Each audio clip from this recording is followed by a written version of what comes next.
வணக்கம், என் பேர் பட்டு. என்னோட வெப்சைட்டோட பேர் freefincal.com. இன்னைக்கு நம்ம கோல் பேஸ்ட் இன்வெஸ்டிங், அதாவது ஒரு ஒரு இலக்கை வச்சு பர்டிகுலராக அதற்காக இன்வெஸ்ட் பண்ணுறதை பற்றி பேச ஆரம்பிப்போம். முதல்ல வந்து நம்மளுடைய மைண்ட் செட்டை கொஞ்சம் சேஞ்ச் பண்ணணும். ஏன்னா நம்ம இன்வெஸ்ட் பண்ணும்போது நிறைய இன்வெஸ்டர்ஸ் எப்படின்னா பயங்கர எக்ஸ்ட்ரீம்ஸில் இருப்பாங்க. சில பேர் வந்து எனக்கு அந்த எந்த விதமான ரிஸ்க்கும் கிடையாது, நான் சேஃப்டி தான் எனக்கு ரொம்ப முக்கியம், நான் ரொம்ப நிம்மதியாக நைட்டு தூங்கணும் அப்படிம்பாங்க. என்னமோ அதில் ரிஸ்கே இல்லாத மாதிரியும் அப்படி ஒரு எக்ஸ்ட்ரீம்ஸ் இருப்பாங்க. இல்லைன்னா இன்னொரு எக்ஸ்ட்ரீம் வந்து ரிட்டர்ன் ரிட்டர்ன் ரிட்டர்ன் ரிட்டர்ன் அதுக்கு ஒரு ரிட்டர்ன் பின்னாடி அலையிற ஒரு செட் ஆஃப் இன்வெஸ்டர்ஸ் இருப்பாங்க. இந்த ரெண்டு பக்கமும் சாயாமல் ஒரு நடுநிலையான ஒரு பேலன்ஸோடு நம்ம இன்வெஸ்ட் பண்ணால் தான் நம்மளோட இலக்கு அடைய முடியும். நான் எப்போவுமே சொல்கிறது என்னென்னா, ரிட்டர்ன் வச்சு சாப்பிட முடியாது. நமக்கு நான் இன்னைக்கு ஒரு செலவு பண்ணுறேன்னா, அந்த டீ எக்ஸாம்பிளில் சொல்லியிருப்பேன். இன்னைக்கு நான் டீ குடிக்கிறேன்னா 10 வருஷம் கழிச்சு அதே டீயை என்னுடைய இன்வெஸ்ட்மெண்ட் மூலமாக நான் குடிக்கணும். அதுதான் இன்வெஸ்டிங்கோட இலக்கு, அல்டிமேட் கோல். அதை நான் அந்த பைசாவை நான் இன்வெஸ்ட் பண்ணுற பைசாவை வீட்லேயே வச்சுருப்பேன், சேவிங்ஸ் பேங்க்கில் போட்டிருக்கலாம், டே ட்ரேடிங் பண்ணலாம், என்ன வேணால் பண்ணலாம். ஆனால் ஃபைனலாக எனக்கு காசு வேணும். ரிட்டர்ன் எவ்வளோ வந்ததுங்கிறது முக்கியம் இல்லை. அந்த ரிட்டர்ன் வச்சு நம்ம சாப்பிட முடியாது. ஸோ இது ஒரு பேலன்ஸ் வேணும். இதுக்கு ஒரு பர்ஸ்பெக்டிவ்க்காக தான் இப்போ இந்த சில இல்லஸ்ட்ரேஷன்ஸ் பார்க்கலாம். 1 by 1 ஒரே மாதிரியான ஒரு 6 கிராஃப் பார்க்க போகிறோம் நம்ம. ஸோ இப்போ ஒரு பொருள் 10 லட்சம் ரூபான்னு வச்சுங்க. நமக்கு வேண்டிய ஒரு பொருள் 10 லட்சம் ரூபாய். அதோடைய விலை தற்போதைய விலை 10 லட்சம் ரூபாய். அதோடைய பணவீக்கம், அதாவது வருஷம் அதோடைய விலை 8% உயருதுன்னு ஒரு எஸ்டிமேட் வச்சுப்போம். ஸோ இந்த ப்ளூ கலர் லைன் 10 லட்சம் ரூபாய் இன்னித்த விலை, அது அப்படியே ஏறுது. பணவீக்கத்தினால ஃபியூச்சரில் ஏறுது. இந்த X axis number of years, வருஷங்கள். இப்போ என்னால் 5000 ரூபாய் தான் இன்வெஸ்ட் பண்ண முடியும். நான் மாதம் 5000 ரூபாய் இன்வெஸ்ட் பண்ணினா எனக்கு ஒரு ரிட்டர்ன் நான் எதிர்பார்ப்பேன். ரிட்டர்ன் எதிர்பார்க்கறது நியாயம்தான், பட் அது எப்படி பண்ணணுங்கிறது முக்கியம். நான் 12% ரிட்டர்ன் எதிர்பார்க்குறேன்னு வச்சுங்க. ஒரு பேச்சுக்கு வச்சுப்போமே, 12% ரிட்டர்ன் எதிர்பார்த்தேன், ஆனுவலைஸ்ட் ரிட்டர்ன். இப்போ நமக்கு தெரியும் ஆனுவலைஸ்ட் ரிட்டர்ன்னா என்னன்னு. மாதம் 5000 ரூபாய் இன்வெஸ்ட் பண்ணுறேன்.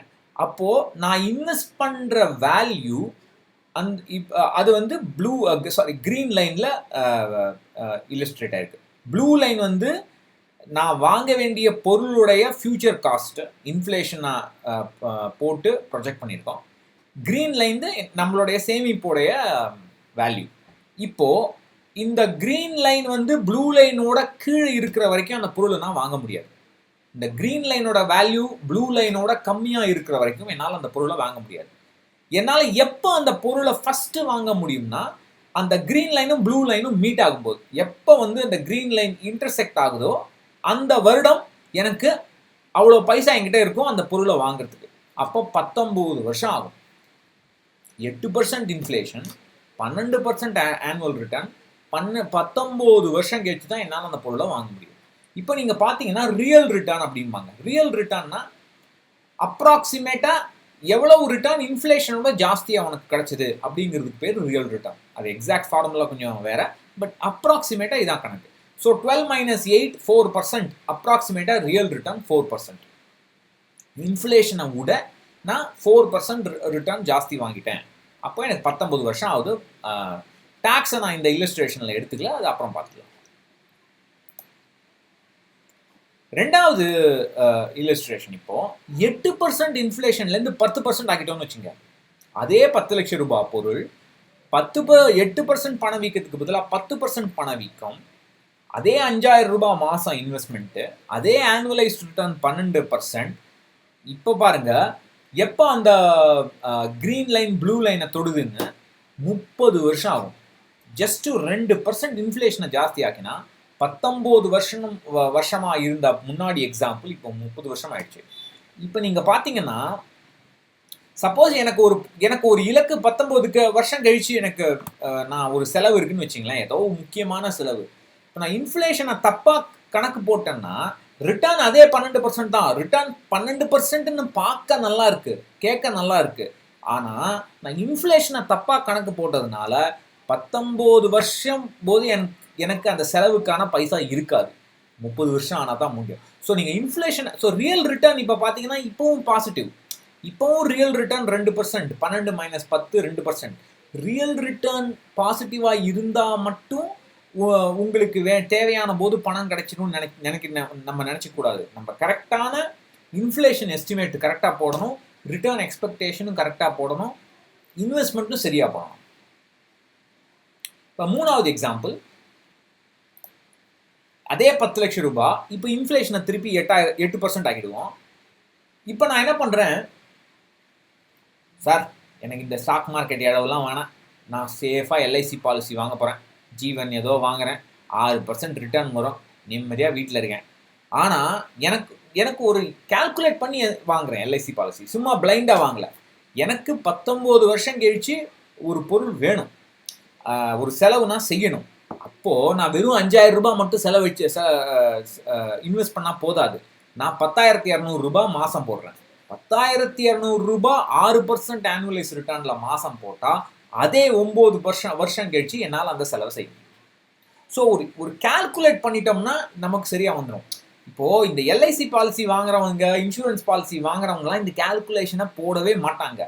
போட்டால் தான் அவங்களுக்கு தெரியும் 6% ரிட்டர்னோட நம்ம 5000 ரூபாய் செலவழிக்க முடியாது, 10,200 ரூபாய் செலவழிக்கணும். ஸோ இதுதான் பேலன்ஸ். இப்போ நீங்கள் பார்த்தீங்கன்னா real return -2%, 6% - 8% is equal to -2%. Real return negative. ஆனால் நான் ரியல் ரிட்டர்னை நிறைய இன்வெஸ்ட் பண்ணி காம்பன்சேட் பண்ணதுனால எனக்கு எப்போ வேணுமோ எனக்கு பணம் கிடைச்சது. இதுதான் கோல் பேஸ்ட் இன்வெஸ்டிங்கோடைய basic principle. Inflation, return, current cost, monthly investment, இது எல்லாத்தையும் கரெக்டாக பேலன்ஸ் பண்ணிட்டோம்னா நம்ம எப்படி வேணால் இன்வெஸ்ட் பண்ணலாம், நம்மளுடைய ப்ரிஃபரன்ஸ்க்கு ஏற்ற மாதிரி. அதுக்குன்னு ரொம்ப ஓபிடிக்கூடாது. அதையும் ஒரு எக்ஸாம்பிள் பார்க்கலாம். அடுத்த எக்ஸாம்பிள், அதே 10 லட்சம் ரூபாய், இன்ஃப்ளேஷன் அதே 8%, average annual return 6%, average annual return 6%, monthly investment நான் 8,000 ரூபா தான் பண்ணுறேன். மந்த்லி இன்வெஸ்ட்மெண்ட் நான் 8,000 ரூபா பண்ணால் இங்கே பார்த்தீங்கன்னா அந்த க்ரீன் லைன் எவ்வளவு வருஷம் ஆனாலும் ப்ளூ லைனோட கீழே தான் இருக்குது, எப்பவுமே கட் ஆகாது. என்னால் அந்த இலக்கை அடையவே முடியாது. எப்பவுமே அந்த செலவு செய்யறதுக்கான தேவையான பைசா என்கிட்ட என்றைக்குமே கிடைக்காது, எனக்கு என்றைக்குமே இருக்காது. அதுதான் ஒரு ப்ராப்ளம். அதனால் கரெக்டாக கால்குலேட் பண்ணி அந்த பைசா எவ்வளோங்கிறத கால்குலேட் பண்ணலாம். அதே மாதிரி பாசிட்டிவ் ரியல் ரிட்டர்ன் வந்தாலும் உங்களுக்கு இன்வெஸ்டிங் சக்ஸஸ் வந்துரும்னு சொல்ல முடியாது. அதே 10 லட்சம் ரூபாய் காஸ்ட்டு, அதே இன்ஃப்ளேஷன் 8%, 10% ஆனுவல் ரிட்டர்ன் நான் எஸ்டிமேட் போட்டிருக்கேன், என்னுடைய எக்ஸ்பெக்டேஷனாக போட்டிருக்கேன், அதுக்கேற்ற மாதிரி இன்வெஸ்ட் பண்ண போகிறேன். ஆனால் 1,500 ரூபாய் தான் இன்வெஸ்ட் பண்ணுறேன்னு வச்சுங்க. எப்போவுமே அந்த க்ரீன் லைன் கம்மியாக தான் இருக்கும், கிராஸ் ஆகாது. எப்போவுமே என்னோட இலக்கை நான் அடையவே மாட்டேன். நான் இலக்குன்னு சொல்கிறது எனக்கு தேவையான போது தேவையான அளவு காசு இருக்கணும். ரிட்டர்ன் பற்றி முக்கியம் இல்லை. இப்போ நீங்கள் பார்த்தீங்கன்னா ரியல் ரிட்டர்ன் பாசிட்டிவ் 10% - 8% இஸ் +2%. ஆனால் அது இருந்து என்ன யூஸு? ஆப்ரேஷன் சக்ஸஸ் பேஷண்ட்டை எடுக்கிறது தான். ஃபைனலாக சில பேர் பண்ணுற தப்பு என்னென்னா, அதே 10 லட்சம் ரூபாய் கரண்ட் காஸ்ட்டு, அதே 8% இன்ஃப்ளேஷன், ஆனால் அவங்களால 1,500 ரூபாய் தான் மந்த்லி இன்வெஸ்ட் பண்ண முடியும். அப்போ என்ன பண்ணுவாங்க, அதை காம்பன்சேட் பண்ணுறதுக்காக 20% ஆனுவல் ரிட்டர்ன் எடுத்துக்கிறது. 1,500 ரூபாய் பர் மந்த்து 20% ஆனுவல் ரிட்டர்ன் நான் கால்குலேட் பண்ணேன்னா 19-20 வருஷத்தில் என்னால் அந்த க்ரீன் லைன் கட் ஆகிடும், ப்ளூ லைன் மேலே போயிடும். பட் இது எக்ஸலில் தான் நடக்கும். 20% ஆனுவலைஸ் ரிட்டர்ன் எல்லாம் வந்தால் அது ஃப்ளூக்கு லக்கே தவிர, அதுக்காக நான் ஏன் பண்ணி இன்வெஸ்ட் பண்ணேன்னா கண்ணா பின்னான்னு ரிஸ்க் எடுக்கணும், என்ன வேணா ஆலாம், தடுக்கி விழுந்தா அதோ கதி தான். ஸோ காசு என்னால் இன்வெஸ்ட் பண்ணுறதுக்கு காசு கம்மியாக இருக்குங்கிறதுக்காக நான் ரிஸ்க் ஜாஸ்தி எடுக்கக்கூடாது, ரிட்டர்ன் ஜாஸ்தி அசியூம் பண்ணக்கூடாது, அதுவும் முக்கியம். ஸோ இந்த 4 பாராமீட்டர்ஸை கரெக்டாக நம்ம பேலன்ஸ் பண்ணோம், நமக்கு நம்மளால் முடிகிற அளவுக்கு ப்ராக்டிக்கலாக ரீசனபிளாக பேலன்ஸ் பண்ணோம்னா கோல் பேஸ்ட் இன்வெஸ்டிங் கரெக்டாக பண்ணலாம். ஒரு பொருளுடைய கரண்ட் காஸ்ட் ரொம்ப முக்கியம். School education.